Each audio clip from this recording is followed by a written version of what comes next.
What's up, everybody? We are 2 days away from the new season of Warzone and Vanguard, and with that, Call of Duty's bringing us Fortune's Keep and a bunch of changes to Caldera. And today, they put out a blog post detailing all the changes coming to Caldera, as well as an in-depth look at Fortune's Keep. That's what's on your screen right now. I'm going to go ahead and run through that, and as usual, this will be linked down below if you want to go check it out for yourself. So we have Fortune's Keep and New Caldera, a guide to the Call of Duty Warzone Mercenaries of Fortune topography. Gives you some background information, and then trailer if you want to watch that. Here's the map. They put this map out on Twitter last week, but here's a look at the map again. We have 1, 2, 3, 4, 5, 6, 7, 8, 9, 10, 11, 12 main POIs. We have Town, Overlook, Graveyard, Terraces, Keep, Gatehouse, Grotto, Smuggler's Cove, Lighthouse, Camp, Winery, and Bay. So it says nobody spoke of an alleged mercenaries. I think it's just more lore stuff. And then it says the island is about the size of Rebirth Island and suitable for lobbies up to 40 players in Resurgence. So it's a little bit bigger than Rebirth Island, and they're keeping the 40 player count. I was hoping for 50 or 60 players, but 40 is still good for Rebirth, and if it's about the same size, I'm sure that'll work out. Outside of fellow and hostile operators, there are other threats to face on the island, such as mercenaries who occasionally attempt to extract gold. Although the map breaks down further notable landmarks and areas, there are 4 main points of interest sectors: the Town, Smuggler's Cove, the Keep, and the Winery. Town. The first main point of interest, working from west to east, is the coastal town. This densely packed community has it all: Old Fortress Bell Tower, apartments with a bright and open aesthetic, bars, restaurants appear, a gazebo, non-hostile, interesting note, and a mysterious graveyard. Cobblestone alleyways and a long abandoned stairwells make for tight, close quarters battle CQB situations. So I'm hoping this tower is not too overpowered in this area. It doesn't look a whole lot higher than these upper level buildings on the right. So hopefully it's not. Hopefully there's clear lines of sight to wherever you could be, and there's nothing like a wall that you can hide out behind up top and just be annoying. On that, it looks like it's going to be a lot of close quarters. You're going to have a lot to watch out for. It looks like there's a lot of windows. You can see windows all around that are cracked open, windows that are fully open, gateways and doorways everywhere. So there's going to be a lot to look out for. There's more windows down here.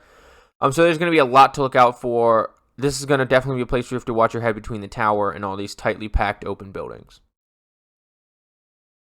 So swift and precise movements could separate elite players from the packed areas. It's possible to parkour across rooftops and into windows, and take some mind-bending routes around the area to avoid the circle collapse or surprise a squad from different angles. However, taking a trip on the rooftops means potential exposure to long-range weaponry. Be mindful of long sight lines well above sea level, as well as the gazebo and in the graveyard. So you can see this tower is actually not overpowered at all. There's nothing up at the top that you can get to, and it's just these windows on this level, which aren't any higher than any of these buildings up here. And not really any higher than other buildings, but it is good to watch people rotating across the rooftop. Here's the look at the graveyard. Some headstones to hide behind, some shacks, probably be lootable. Probably be boxes and stuff inside all these shacks, mausoleums, whatever you want to call them. And there's probably going to be loot in here as well. Smuggler's Cove. Once the site of many a cannon heavy sea battle, Smuggler's Cove upholds its reputation for stockpiling illegally sourced cargo within deep sea caves. This entire area is where you'll find a breathtaking grotto, collection of humbling fish shacks, a pirate radio station on the bluffs, and caches still rumored to be scattered around the shore. From above the sea level, whether from the infiltration plane, Resurgence hold, or the Keep and Winery areas, operators can choose to drop through several cavernous holes that lead straight down to the sea caves. Alternatively, they can pilot a helicopter through them, or just enter through the hollow tunnels in the bay and the shoreline. So another area with a lot of verticality. You can see a balloon platform here to get out and fly across the map. That's always good. Quick escape, quick rotations out from this cave, especially if people are trying to camp you and keep you in. Quick escape route. Not a whole lot of cover down here. All this wood is probably wall bangable except for the thick crates. So not a whole lot of cover. So if you're fighting close, you're not going to be able to dip behind cover. Not too much else going on, looks like, down in this cave. Interesting that they noted that fly a helicopter through them. It'll be interesting to see the areas that you can fit a helicopter in there. Here's a look over top. You can see that balloon extending up, as well as tents, shacks all around the outside. A little wall here, which could be obnoxious if you're down below and there's people up here. You can go out one of the other exits, but could be easy beams from up top. You can see a zip line over on the left here to go up and down as well. The most secluded of the 4 main points of interest, Smuggler's Cove, is where you can sacrifice mobility for more secluded routes around enemies and away from the circle collapse. So I'm assuming they're talking about the underground pathways that they mentioned a second ago in the other paragraph. So instead of just having to come up this zip over here, you can probably come out over to the right over here, as well as some other routes around, because they did mention several cavernous holes that lead straight to the sea caves. So there's going to be ways out of here that isn't just this main entrance, like on a peak, how you have tunnels outside and the gondola as well from underneath. Outside of the cove itself, the caves have numerous two-dimensional routes, with the only big verticality areas being obvious holes in the map and a lighthouse towards the winery. The nautical tower is a potential counterplay position against enemies to the north. Otherwise, it is great for stocking up on items before rotating east. This area is designed to have plenty of guaranteed gas mask placements and clear arrows displaying the nearest exit, but it also has the highest density of explosive gas containers, which they would remove that from the game, and an occupation scan device in the radio station, which can draw attention just as much as it outlines enemies. So that occupation scan that happens randomly on Rebirth Island now, you'll be able to activate yourself at the radio station in Smuggler's Cove. It's kind of interesting. It will tell people that there's people in the cove, but I think more people will be worried about laying down and hiding their position. Keep. This is the area that worries me. It looks like there's going to be a lot of sight lines from the upper part of Keep, whether you're on roof like in prison. At least it's not in the center of the map like prison, but there's going to be windows. There's windows in these towers, and there's nothing behind it. So there's 270 degrees of infiltration, but there's 90 degrees where there's nothing. You can see a tower in the background here that's reminiscent of the guard towers on prison from Verdansk. But it looks like this could be an annoying building because it looks like it's going to overlook the map a lot. You can see it here from the Smuggler's Cove picture and how much it's outlooking over the map. And then when you scroll back up to the map here, you can see Keep. There's a little bit of roads back here, but there's no verticality behind it. What I mean by the 90 degrees behind it that you can't really do anything from, but it overlooks Bay to the east, Smuggler's Cove Grotto to the south, Town and Graveyard out to the west, terraces. Down the southeast of Winery Camp and Lighthouse it's overlooking, and it looks like you're going to be able to see the whole map. That could be an annoying problem. But we'll have to see when the map comes out. Fortress Keep takes its name from this medieval monolith of a landmark. Built centuries ago, the map's largest point of interest is a glorious hotbed for gold and trouble. From ambushes in the Grand Banquet Hall to parapets of ramparts and lofty watchtowers, a squad that controls the keep could easily control the match. That is, if the circle collapse doesn't roll over it and all challengers to the castle are quelled. It looks like there's also going to be a lot of close quarters combat in this courtyard. I'm sure there's a lot of interior hallways. At least going through these sections of the building, you can see stairs here. You can see this corridor here. The verticality could be annoying if you're rotating down low, so watch your head. Sometimes the best way into Keep is through the front door, but most likely squads will want to find smugglers' passageways between its buildings and other points of interest. These tunnels, in addition to most buildings, are suitable spaces for close quarters weaponry. Everywhere else, including the spacious halls and rooftops, are prime locations for mid to long range weapons. So I'm assuming inside there's going to be halls that are long with little cover, and so you're not going to be face-to-face with people. You're going to be 30, 40 meters down a long hallway shooting people, even 20 meters. And it's interesting that they say that there's tunnels, so there'll be ways, I'm sure, underground in between each buildings and in and out of Keep, which will make rotations in and out a lot better, especially if you're trying to push teams in Keep. You won't have to be out in the open, which is my worry of it overlooking the map. Winery. Like any great winery, the eastmost point of interest is one of the least structured, dense areas, opening up the natural island so that Grenache grapes can root in the Mediterranean soil. Of course, this wine business is a front for nefarious activity. The open cellar is stockpiled with loot, and that is just what can be found in plain sight. The rest of this area includes the North Bay and military camp to the island's border. So inside the winery, it looks like there's going to be a lot of close quarters combat with a little bit of cover behind barrels, statues, pillars, doorways, but a lot of close quarters combat inside. And then outside, you can see the tents and everything that we all know are wall bangable.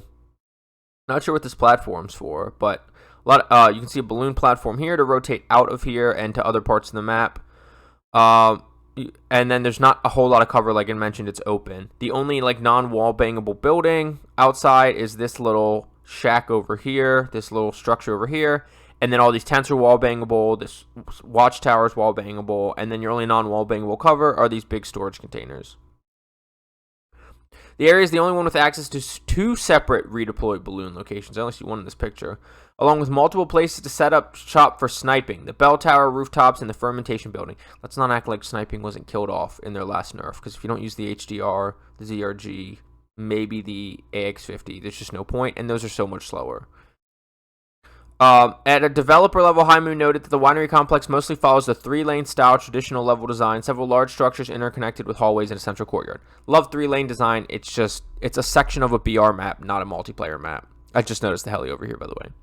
It may be the Tannis talking, but the winery gets the best reputation for folklore and rumors, even if the other 3 areas have their own quirks. Before the winery's uninvited tenants took over, it was tradition for farmers and winery workers to toss a coin into the fountain at the start of the growing season, hoping it would bring them a successful harvest. And we don't think we'll have to worry about whispers of the cellar being haunted yet.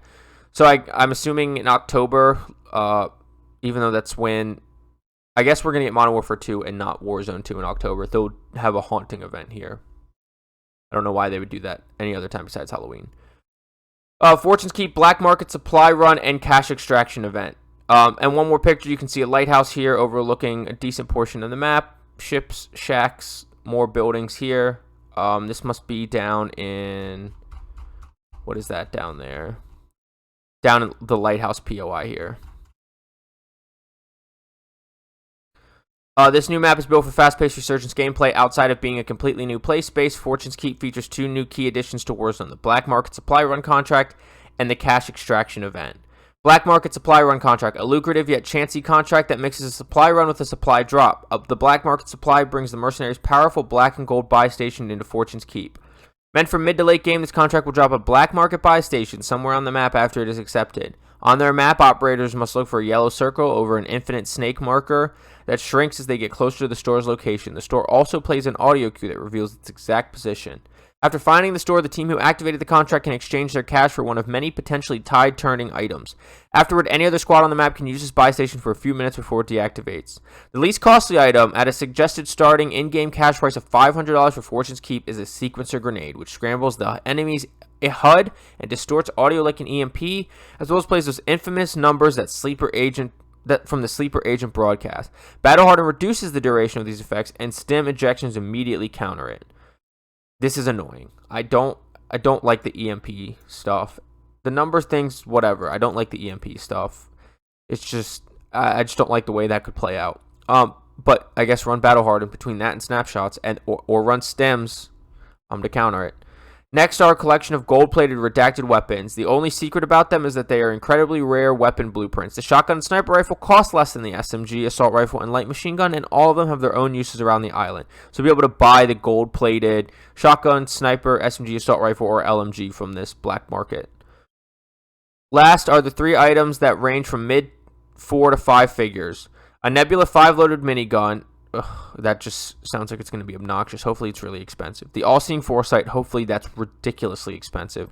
And a Specialist bonus, it's going to be $30,000, which grants the operator every perk in Warzone. These do not come cheap, so either complete this contract later in a match or pull together some cash to get them. Cash Extraction Event.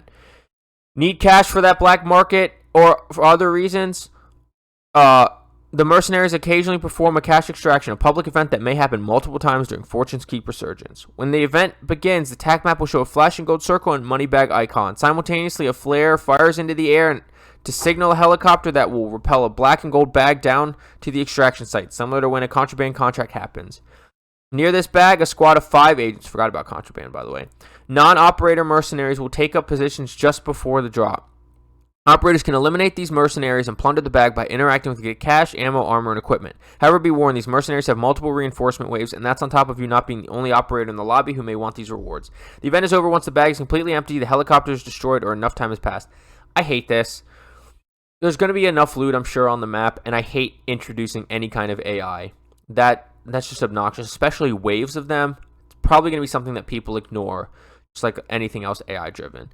That's it for Fortune's Keep. Now we're moving down to Caldera updates. And then there's a top 10 developer-approved tips. I'm going to skip over that like always, and you can read that on your own. Like I said, this will be linked down below. Caldera update. Storage Town and Armored SUV. Raven Software is bringing back a memorable piece of Warzone history. In addition to clearing out some overgrown areas, adjusting over a dozen points of interest all over the land, and adding a new vehicle. And that's just the tip of the spear when it comes to other gameplay adjustments to be revealed in their patch notes. So, of course, tomorrow, or I guess it'll probably be Wednesday morning, I will go over those patch notes and make a video of them. But here you can see good old Storage Town returning. Some big changes here. There's a little water tower here that looks like you can climb up on top of this little building outside of it, but it pretty much looks like good old Storage Town with a few minor tweaks. Storage Town, back and ready for war. Storage Town is located between the mines, airfield, village, and dig site. It's out, I guess that's like the middle western portion. The lockers, water tower, and central buildings are similar to how they were in the past, or organically the future. However, because this is built on the side of a hill, this version of Storage Town offers solid sight lines to adjacent areas rather than being caught between a massive swimming pool structure and other high ground. Use the nearby hill to get a jump start across the rooftops. By the way, I miss Caldera thinking about Storage Town in between airport and pool. And dig through every last container to find supply box and other items. The two auxiliary buildings have their own lines of sight over the complex and nearby areas, with a buy station able to potentially spawn near the one close to the airfield. Armored SUV in season. Need a boost? The newest vehicle in Warzone is a 4-passenger armored SUV with available means of defense for all squad mates inside and out. In addition to 2 other passengers in this vehicle, an armored SUV has a turret seat where operators can climb aboard to use a heavy machine gun. This is extremely effective against other vehicles, although the operator using it is at risk for incoming fire more so than their fellow passengers. The vehicle's driver, meanwhile, has access to a nitro boost. This gives the vehicle an immediate acceleration boost, great for clearing gaps, escaping trouble, or full sending into engagements. Couple things. One, I'm assuming you'll have a passenger seat and then somebody like that can shoot out the back. And then this, other than straight up above high ground angles, it looks like this is going to be a pretty well guarded turret. You can see it's backwards right now, but even the front's got a little bit of defense. And the picture in another article, I don't know if they'll have it in this, you can like just see the head over top. And the nitro boost, the only way that's okay is if it's as slow as like a Bertha, or like somewhere between the Bertha and like the TAC Rover or SUV, and that just helps them catch up to the slightly quicker vehicles. Should not make it faster than an ATV. By the way, where are the dirt bikes? Whatever happened to those? Caldera updates and POI and environment changes. Caldera's lush jungles and expansive foliage is being cleared out as operators rush to uncover what mercenaries hid on the island. Expect clear sight lines across numerous areas on the island, partially due to small camps cropping up from outside the resort to runway. Specifically, here are the most major changes. You can see here, it already looks less dense in this, but the trees need to be thicker so they can be actual cover. This also looks like, this also looks like a new little area here that they built. The 7 main bunkers on Caldera are now controlled by the mercenaries. To access them, you need a key card. Long-serving operators know that key cards are rare drops out of supply boxes, contracts, or even enemy operators who found them during their mission. A key card is bound to the operator who picks it up and can only be used once on any of the 7 bunkers. Once used, the bunker will open and reveal a lion's share of riches, gold, weapons, equipment, and more. Get you and the squad in here and out quick, because there could be other squads trying to ambush and take spoils of Warzone for themselves. I'm never a fan of having bunkers being controlled. I think people often say, screw it, it's not worth it. The Verdansk bunkers were always good, and they were kind of hot, but the ones that were hot, you didn't need a key card. The one you needed a key card, people rarely ended up going to them. Scaffolding and bridges can be found at the capital, linking together the busy central district that contains fire station and apartment complexes by the rooftops. I love this. It is so annoying when you get stuck on a rooftop and somebody's on a cross rooftop and you're just wasting each other's plates, wasting each other's ammo, and because you can't push and you're afraid of being down in the street and they look down and beam you. I love that this gives you another way to get from rooftop to rooftop. The dig site will no longer have skulls and bones after a successful excavation, eliminating multiple cover points in the sunken area. That's fine. I don't think people really played this area too much. Dry dock in the arsenal now holds a ship. Explore for items, supply boxes, potential CQB engagements. I like that. I didn't like that this was an open area, and if people were up top, they could just shoot down at you. New staircase and slight alterations to Peak Summit make it easier to maneuver around the area. I think it's good. I think the updated Peak was better than the old Peak, but I think it was a little bit difficult at times. And that's just one change coming to Peak. Look for a new industrial area north of Peak as a great place to stock up on supplies. So I know a lot of people call these kind of areas like Regain. There's one specifically, and I like them. I like having them around Peak. It gives you cover from up top, gives you a little more loot areas. There's also a new military camp that takes up open space above the tunnel east of the summit. I like this a lot better when they had just a couple tents and a couple crates. I like that they added some buildings, more loot, more places to cover, more places looking over this tunnel. And this looks a little bit different as well.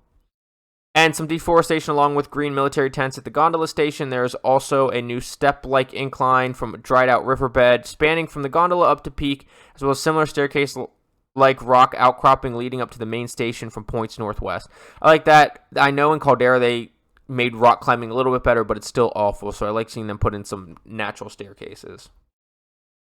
That is not the only river that dried up. Look to the foothill southeast of Peak to see one of the major bodies of water completely evaporate and dammed up. I don't mind that. It makes movement through that area a little bit better, a little bit easier, and it's not like water gave you any cover because you couldn't lay under it. The shallow water near the docks has receded, making this area easier to run through. Same thing, I like it. Easier to rotate through, quicker, and it's not like water gives you actual cover. Other bodies of water that will disappear include the pool atop the Cliffs Bridge in the massive fields overlooking the capital. The farmland below this bridge is also dried out due to the unexpected heat wave. I'm feeling that out in Arizona. Don't expect any more quick dips near the radio station factory either. The rivers are dried up here, offering dry steps to take cover in. One final area where the drought will hit hard is the village. The main river will be completely dried up, giving operators the chance to explore its riverbed for items. Not all water is gone from Caldera. Look for shallow pools instead of a river at the north and south end of mines. These cover a good chunk of changes coming to Caldera, but there are still more to explore with this update. See where you can find a new logging station as well as other minor area updates while exploring the new version of the map. And then we just have 10 tips from the developers. I'll leave this on the screen while I wrap this video up, but this will be linked down below if you want to read these for yourself. But that all being said, I'm looking forward to the Caldera changes. I'm looking forward to Fortune's Keep.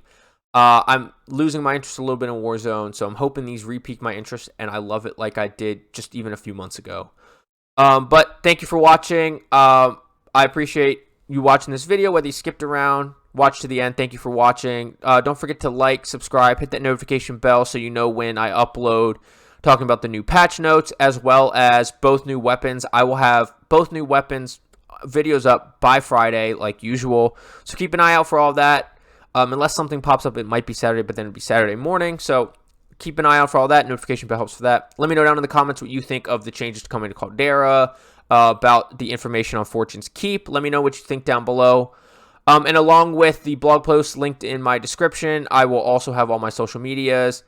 Streams probably coming next month-ish. So follow my Twitch down below. Follow TikTok, Instagram, see clips almost daily. But I will see you on Rebirth Island, Caldera, and soon Fortune's Keep. Get frying. Have a good day. Bye.